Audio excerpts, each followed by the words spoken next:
Welcome to Real Conversations with Patricia Baranovsky-Schneider, the podcast that takes you on a journey around the world to meet some of the most inspiring and accomplished individuals. Discover their stories, uncover invaluable business lessons from their paths to success, and gain exclusive insights on how to apply their strategies to elevate your life. Hello and welcome to Real Conversations with Patricia. I'm your host, Patty Baranowski-Schneider. Today I'm joined by Deborah Razo. So welcome, Deborah. Tell us a little bit about yourself. Well, thank you for having me, Patricia. I really appreciate it. What do you want to know from the beginning? I was born. No. Well, I have some questions. I mean, basically, what inspired you to transition from running a design businesses to become a successful real estate investor? Oh, well, that actually, there is a story there for sure. First of all, I've been an entrepreneur for 35 years. So, in fact, I just realized that 35-year mark was coming up, which makes me feel old and wise at the same time. I've had several different businesses. I currently own and operate two. But what made me, do the transition? About 15 years ago, I was in a really bad car accident. Really bad. And it was just spontaneous. It was a blown tire, and the person who was driving the car lost control of the vehicle. It went off the road into the dirt. So here's my PSA: don't ever go into the dirt, because the tire that's blown, the rim of it will stick into the dirt, and the car will flip. Oh, okay. That's what happened. And we flipped driver's side first. So me as the passenger got the impact of that. And I was air-vac'd to the nearest hospital and told I had a broken neck. And that was the beginning of like a crazy journey for me. So it took me a little over a year to heal. I had several different operations. I had a cracked open skull as well, and multiple concussions and other various things wrong with my body. And I had my own business. Now, for many entrepreneurs, and I know this goes for a lot of you out there listening, as well as it went for me, you're not only the owner, but you're the operator of your business, right? So that's how I was running my business too. And I realized, like, that's, not really great if you're laid up, which I was spontaneously laid up. And I had the blessing of my brother coming out and taking care of me. And he and I had several conversations just about, healing and faith and, all the factors involved in getting your body back to working again. And I realized, like, I didn't have a bad life, so don't get me wrong, but it wasn't really the life I wanted. Like, I really wanted time freedoms. I wanted the freedom to travel the world. I had two kids who were in junior high and high school at the time. And I was like, I wanted to show them that you could have that life too, right? It was like also giving like kind of a mindset legacy. You can do whatever you want to do. But, to actually do that, you actually have to do what you want to do. And I decided I wanted passive income. I didn't have any, and I felt like, that would be the way to go. And I literally started Googling passive income. And there's a lot of things that come up, right? There is real estate, there's royalties, there's a lot of different ways to make passive income, but real estate kept coming up for me. And I was like, well, I'm going to get me some, Mm-hmm. Yeah. And my brother had just finished a bunch of Tony Robbins events. And he said, Deborah, if you're really interested in making these changes, you got to change your mindset first. And he's like, maybe as soon as you're able, you should try to attend an event. And I took that to heart. And when I was able, I attended my first event. And I drank the Kool-Aid. I swam in the Kool-Aid. I dove right in. And the fact of the matter is, I think, we all bring different things to our adulthood that we gained and we had in childhood, and both of my parents were immigrants. I was really taught, keep your head down, do your job, right? And, and I don't even think I was ever really taught to dream, and I was given this opportunity to really observe what I was taught and what I want to believe now, right? Now that I'm an adult and can make my own decisions for that. And I actually started working for his organization. I'm what's called a trainer. I help people make their transitions at the events now. And I started my journey into real estate. And as an investor, I am a flipper in Los Angeles, and I also do ground up construction. So I do development. And then what I really wanted was that passive income, right? And so I take the money that I foster from my active income and I reinvested in. I started in single families. I've gone to multifamilies. I also have a small boutique bed and breakfast.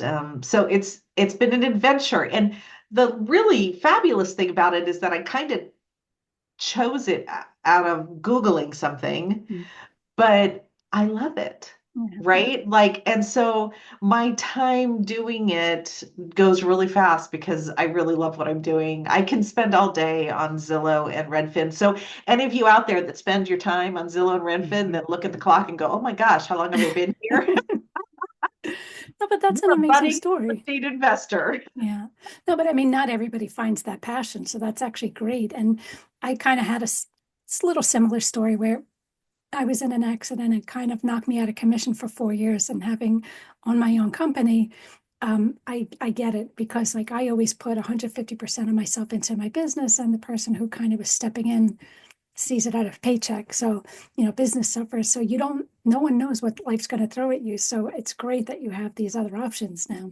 Yeah, yeah, and it is, and it's really it's been a vehicle that's been very good for me and to me, and I still, do active income because I love it. I really, I mean, maybe it is coming from a design background where you're kind of imagining how something can be, and then you're actually making it that way.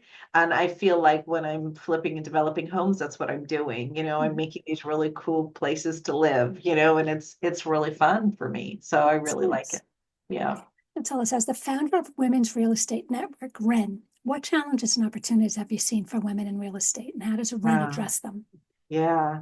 So Ren, that's another story. Actually not that big of a story though, because I just told you how I kind of came to real estate and how I had to change my mindset, right?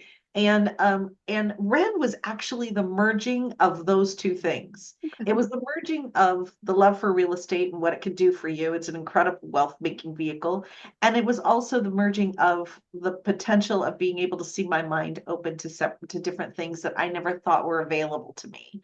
Um, and I actually developed Ren because I was having a hard time.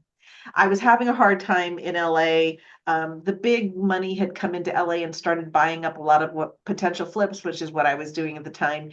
And I was losing out. I was losing every bid, every offer that I was putting out there. And I was just frustrated. And I kind of was just like, where are my girls? And the fact of the matter is, real estate is a male dominated, especially when investing, it's a male dominated industry. But what I ended up doing is getting together a brunch with a bunch of women, and they weren't all flippers. Some of them were note holders, other people were storage unit, owners. There were a bunch of different women.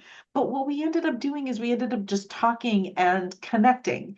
And then sharing our problems, like, oh, I have this problem. Oh, you know what, you need you need a landlord attorney. I've got a really good one, call this person. Or I have this problem over here, what do you, oh, I've dealt with that before. Women are very cooperative, with each other. And at the end of the meeting, I said I was thinking about doing this quarterly, and they were like, no, let's do it every other month. And we ended up opening up our homes to each other and bringing wine. Nice. Makes things much Relax, better. yeah. And just like sharing. And then I realized after meeting with these women for a while, and we'd also, invite other women to join us. I realized I had this great network of resources. I'm going to say it that way. I had a great network of resources that I could go to when I didn't know what to do. And I was like, well, I think other women should be able to see that. And so that's when we started formalizing REN and, basically having women speakers come to us who have different business models and, are able to share with us their journey, not only their journey as a business owner and as, whatever business model they're running, but their journey as possibly a mother or a wife or, taking care of their elderly, parents, because we're all going through a lot of that, and we can relate on that level. And honestly, it was meeting, the chapters grew and we were growing really fast and it was great. This was all pre-COVID and then now we're online. But I even met a woman out of the Seattle chapter who was a developer. And I said to her, after she spoke, I said, wow, you're a developer. I've never met any women developers. And that's really incredible. And she said, well, you're a flipper, right? And I said, yeah. And she goes, I used to be a flipper. Developing is so much easier. And we ended up having this conversation. And what she did for me was open up my ability to see me as in another role, right? And that's what we're doing for each other, so I actually went on to develop, we bought single families that are zoned for multi and built fourplexes on them. And it's been just a great journey that way, and still also having the camaraderie and having the resources of other people around you that are willing to help and willing to contribute to your education. So it works out really well. Yeah. That's awesome. So It's just it's the been a whole great, networking. Yeah, I agree. yeah, Like you never know who can help who and just sharing ideas that you never know what comes you out of it. go. It's Nice. a great resource to have. I'm really Nice. blessed by it. Yeah. Now tell us, what advice would you give to someone who's interested in real estate investing but doesn't know where to start? Oh my gosh. Wow. Okay. So I'll give you a few pieces of advice. First of all, there are so many aspects to real estate investing. I've ventured down several of them. Some people, want to do notes. They want to work with paper. They're really great at that, and that's what they do. And some people are wholesalers, right? They want to get on the phone and get deals for great amounts of money. Some like me, I'm a flipper. There are a lot. It's a shiny object field. And this is my piece of advice. Pick one. Pick one, go into it, and decide if you like it or not. You've just got to start somewhere, right? And if you don't like it, give it a few months, give it a deal or something like that. If you don't like it, pick another part, right? I just happen, and it's so funny because there's a woman in our organization and she is like the note queen, right? She's like, I'm a flipper, but I flip paper, right? And her and I have like this, kibitzing back and forth because she tried flipping houses and she hated it. And I tried notes and I hated it, right? But whatever, my skill set, my desires, my likes aren't in it. And so it was really hard for me. And I was like, yeah, I don't want to do that again. And then I tried something else. So you got to pick one thing and really see it through and then know that at the end you can evaluate and then choose to pick something else because there are so many different vehicles. I think that people get overwhelmed and then they don't do anything, which is really a sad situation to me because you're missing out on an opportunity, for yourself and your family and what real estate can provide. So, that's my piece of advice. Yeah, I mean, you talked a little bit, but I guess how do you make the shift from rehabbing properties to developing fourplexes and multifamily units? And what lesson did you learn during the transition? Right. Yeah. So I had several conversations with that developer that I met just to kind of understand, what the process was. But I think it's like anything. When you realize something is available to you, you start seeing opportunities for it. It's like car shopping. It's like car shopping. You know how like you car shop and then you start zeroing in on a particular make and model, and then it's like all you see is that particular make and model everywhere, right? You're like, okay, I like it. I'm gonna take it, right? That's what happened. I came back to LA and I was like, oh, this is available to me. I could do this, And sure enough, I connected with another woman who was already a builder. Okay. And I was like, well, I had already had the skill set of putting money together for my flips. And the skill set for putting money together for builds is a little different, but not that different. Okay. So, and she had already had the skill set of hiring contractors and building. So we partnered. And, I can tell you that the difference in, strategies and going forward in the two different models is that there is a lot of work prior to ever even breaking ground on a build model.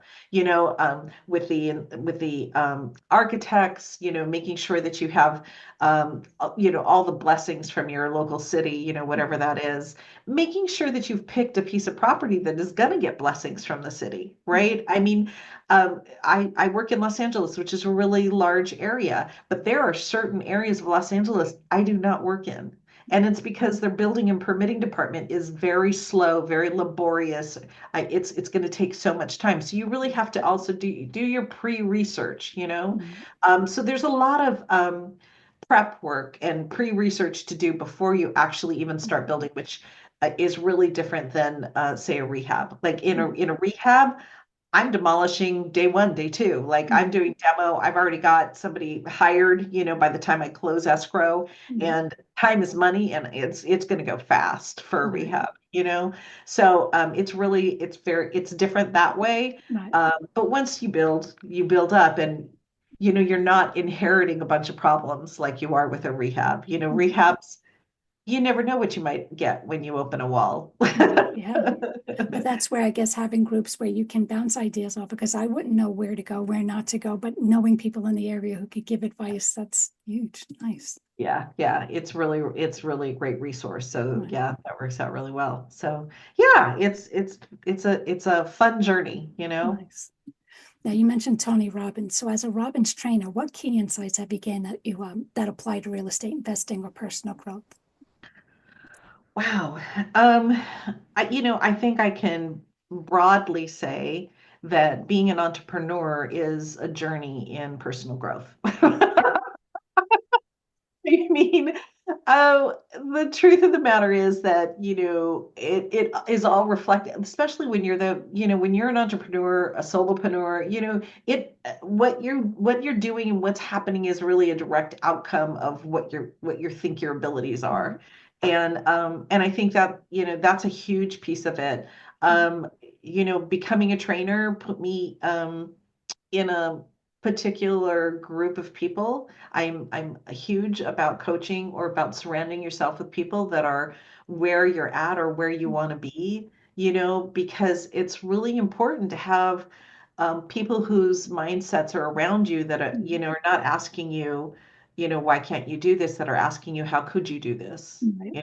What would you have to change to make this work for you? Right. Like asking you really great questions around Right. things. So that training, for me, I don't think it would have, it's made me not only a better business person, but a better human being. Nice.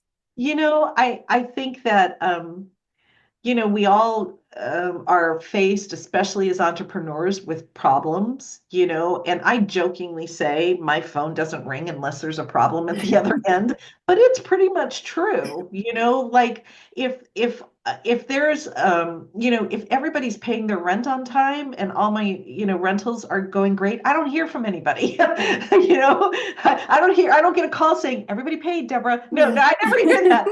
If everything's going great on the construction crew, I don't hear from anybody, right? I hear from people when there's an issue, and you have to learn to be a really creative problem solver. And a lot of that is about, the energy and the dynamic that you bring to that, and choosing to be, to be that person that brings that to it, so that you are not only feeling resourceful yourself, but you're being a resource to whoever's bringing you that problem, right? Yeah. So, and I learned a lot of that within the Robbins realm, and I still hang out with a bunch of the people there Nice. because it's a great peer group. Right. They push me, Yeah. because Sometimes we need that. Yeah. sometimes we do, we need that little nudge. Yeah. Oh, nice. And as a coach, I push other people, right? Because sometimes it's just getting out of your uncomfortable, Right. right? that's really hard to do. Yeah. Right. Now, can you share a particularly challenging experience in your real estate career and how you navigated through it? Oh gosh. Wow. I'm thinking which one? I was talking to some of my mentees the other day, and one of them was about to get a deal, and she was like, "I'm all nervous," and I'm like, "I still get nervous." I mean, it can all be quite nerve-wracking. But I will share two. I'll share two instances with you. One is about money.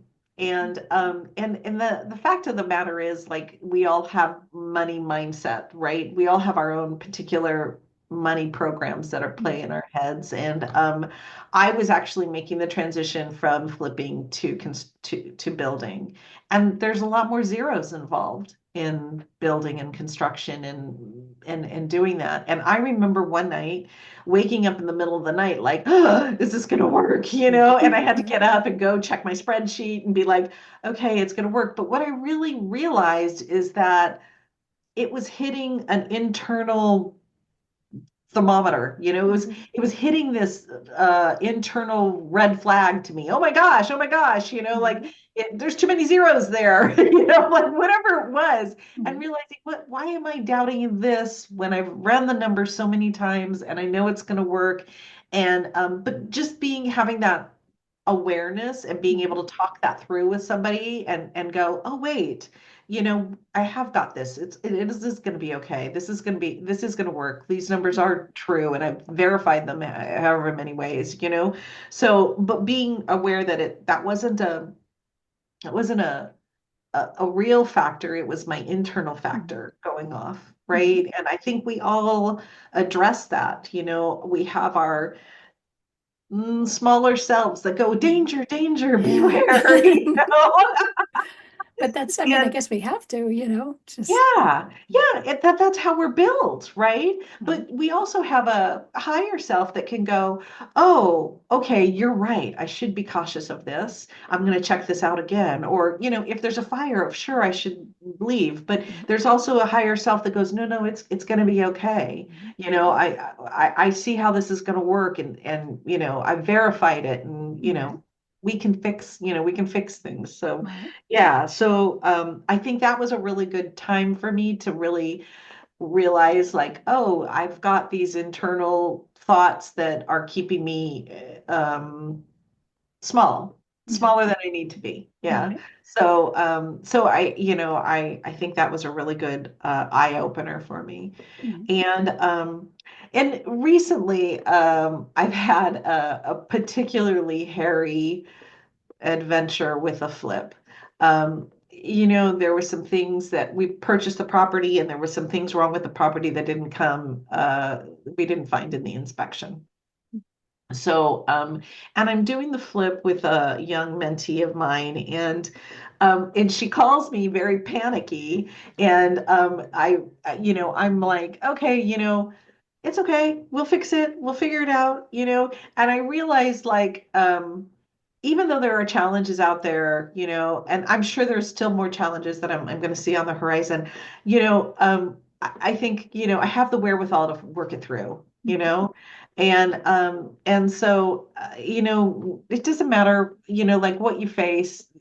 I think confidence and being resourceful is a muscle that you exercise over and over again. And then you start to realize, oh, I can do this, and I have some of the answers. And if I don't, I know somebody who can help me find them. So yeah. And I think,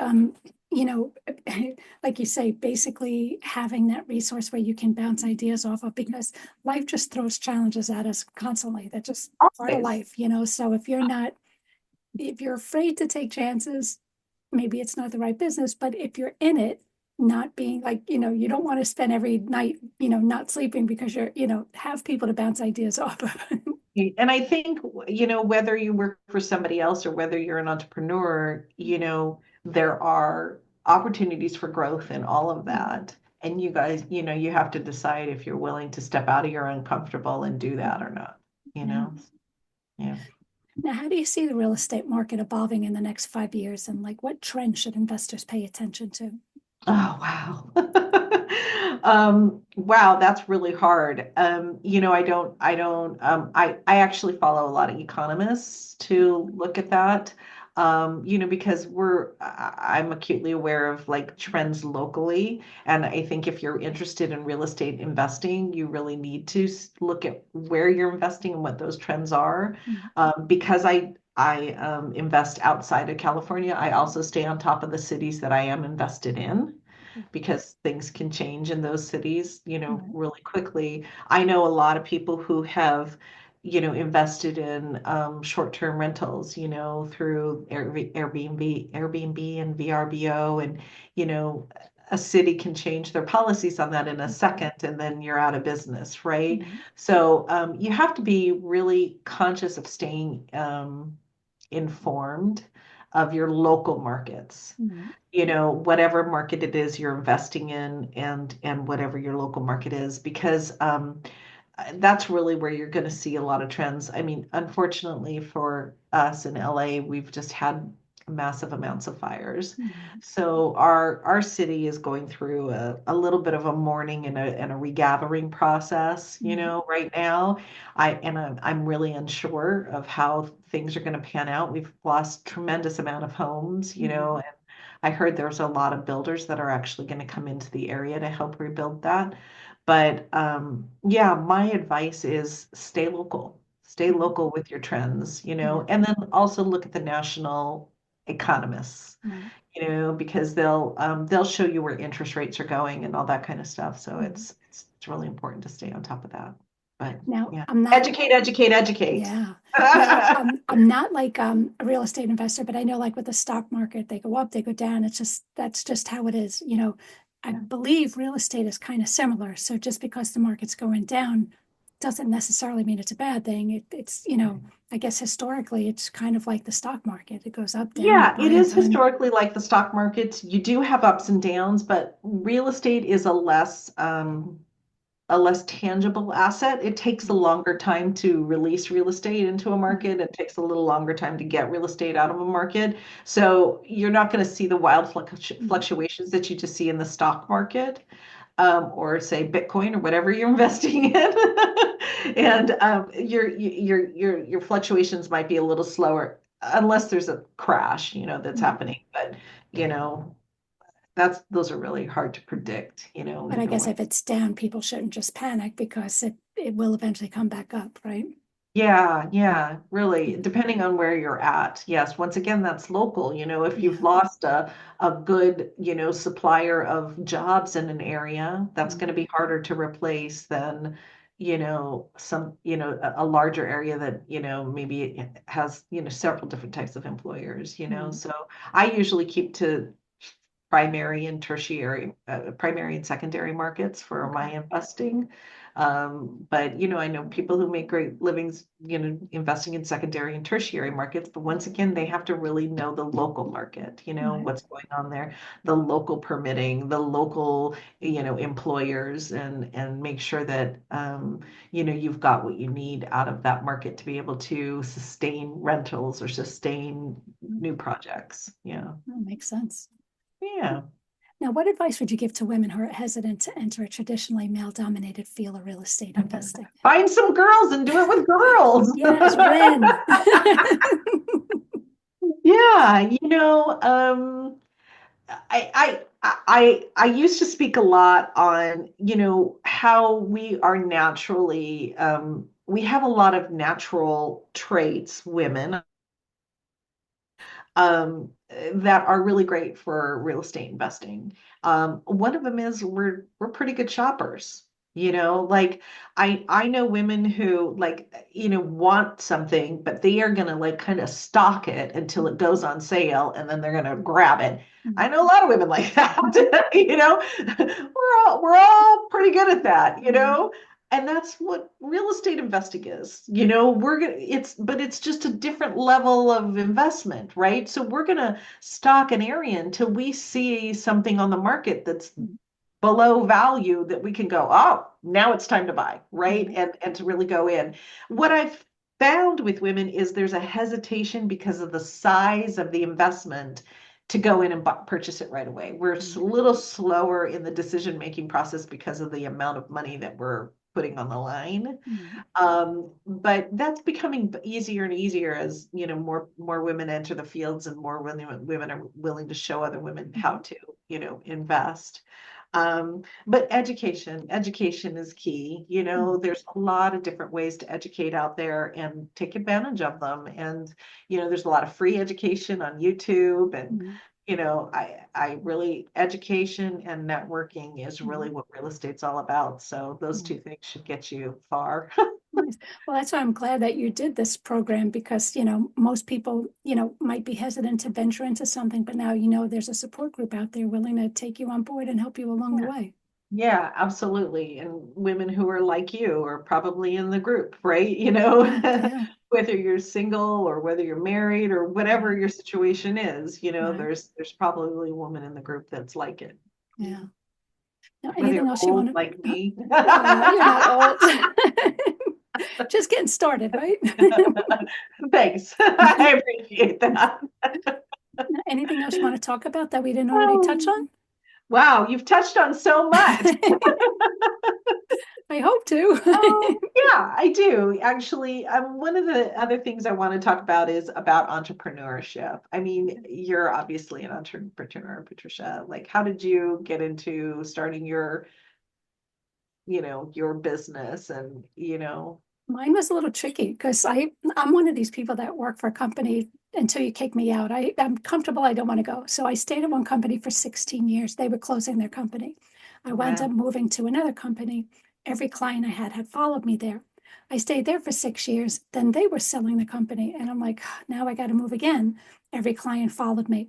Then this company was selling. And I'm like, at this point, now the funny part was I've been working remote long before COVID for the past 20 years. And so this company was selling, but now I would be forced to drive because there was no train or anything. I would be forced to drive to a different state. And I'm like, oh my God, this is going to be so terrible. So then I was like, you know what? I'm doing the same work for all these years. The clients are following me. You obviously value what I do. I said, I'm just going to go off on my own. And that's where I came. So doing the same thing I've been doing, same as you, 35 years. Right. And just, that's just how I branched out into this. But you don't know all the intricacies of how this all works, like getting a lawsuit, because it's just crazy payroll, insurance, a lot of stuff that you never really thought of because you're an employee. That's just the boss's job, not my responsibility. And, you have to learn a lot along the way, but definitely, I like it better because the company I was at, like I said, clients had followed me. We charge a low price, but we had a boss who was nickel and diming everything. And I'm kind of like, well, at least I give value and I don't have to do that. I do what I believe in. I don't have to put a price tag on everything. So you have a lot more flexibility to do what you think is right, as opposed to, another boss who just wants to, get as much money as they can. To run things the way you want to run them. Yeah. Yeah. And, and what I want to say about that is that, I think there's a lot of people that are hesitant to be an entrepreneur on their own. And what the value you just added here was that it is a continuous learning. It's a continuous learning, no matter if you've just started or no matter if you're growing, it's always a continuous learning. So, it's really great to have that mindset, of, okay, well, I don't know how to do this, but I'm going to learn how to do this, or I don't know how to do this, but I can research it and surround myself with people who know how to do it, and I think that, that's one of the things that's given me more time freedom and more independence in my life. And I wish that for everyone, like I hope people who maybe are listening to this who have an inkling of wanting to be their own boss or to start their own business and say, you can do it. I mean, not everybody gets going to have to learn. There's going to be learning involved, both internally and externally. And, but know that you're in for that, and as long as you're in for that, it's going to be a crazy, wild ride. Yeah. I mean, it is great because I think with COVID, so many people became entrepreneurs and, between entrepreneurs and coaches are just overwhelming with so many of them. But, those that were willing to put in the effort and do the training, do the learning, and make the connections, they're the ones still going strong.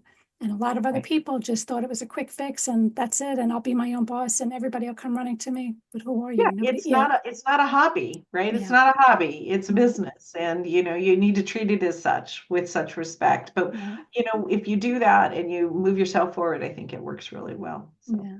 Nice. Now, how could people get a hold of you or learn more about you? Oh, sure. You can get a hold of me through DeborahRazo.com, and it's DeborahRazo. Or if you're interested in REN, the Women's Real Estate Network, which is the acronym REN, you can go to RENinspires.com. And we have a calendar and we have events that are monthly and they're online, so you can attend from anywhere. And they're for a nominal fee, $25. And then you can check out the organization, and we've got all kinds of free education as well as paid education, and it's a great network to be a part of. Very nice. Well, thank you again for being on the show. Again, that was Deborah Razo. So thanks for listening to Real Conversations with Patricia. Never miss an episode by subscribing to the channel. So thank you again. Thank you.